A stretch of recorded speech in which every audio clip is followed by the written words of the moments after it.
Nagpasabot sa pagsimba nga angay lamang sa Diyos. Lisod ko itong musimba ka itong bato. Nga, kung may naong bato, dagan ng dagways bato, may gansang-gansangon o may hamis. No? Wala mga igsoon nga sa dire, ang Diyos, ang larawan sa Diyos, regod may atong turuan. No? Dire sa adoration. Apan dire sa venerasyon, mao ang halangom nga respeto o pagtahod sa ato ang larawan. Mao gayon kana nga ang atong larawan dili gayon nato pagapasitan. No? Ako i-present ka diyo. Kay ang iyang topic para mo iyang. matod pa sa kanya may akong manual. dire sa ikadua, Matag ni si Bunya Okwan. Nana. dire sa una, dunya ang pagtahod alang sa mga santos. No? O na na. Mao na siya mga igsoon dire sa Hyperdulia. Sako. Ang linain na pagtahod na alang ang Birhen Maria. No? Mao na mga igsoon nga ang kanang atong pagtuo sa usa ka larawan nilain kana. No? Buti pasabot mga igsoon mga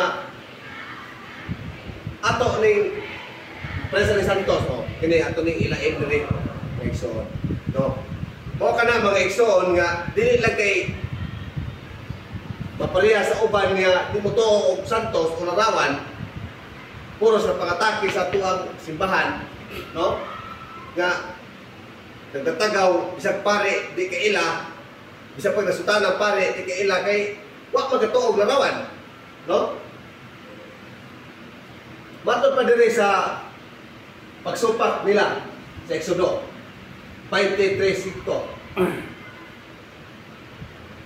Ayaw pagbaton og laing Dios, gawas kanako.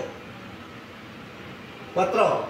Ayaw pagbuhat og Dios sa larawan sa bisan unsa didto sa langit o dinhi sa yuta.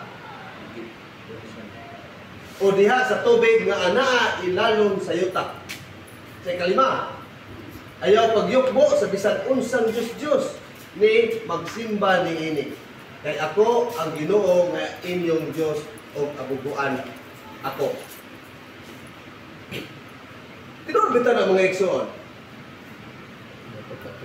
Oh. Abubuan bitaw gid ang Dios. No?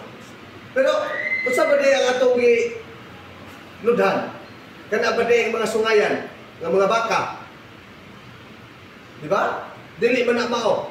Kundi ang atong gituhuan mao man si Birhen Maria nga ang atong inahan.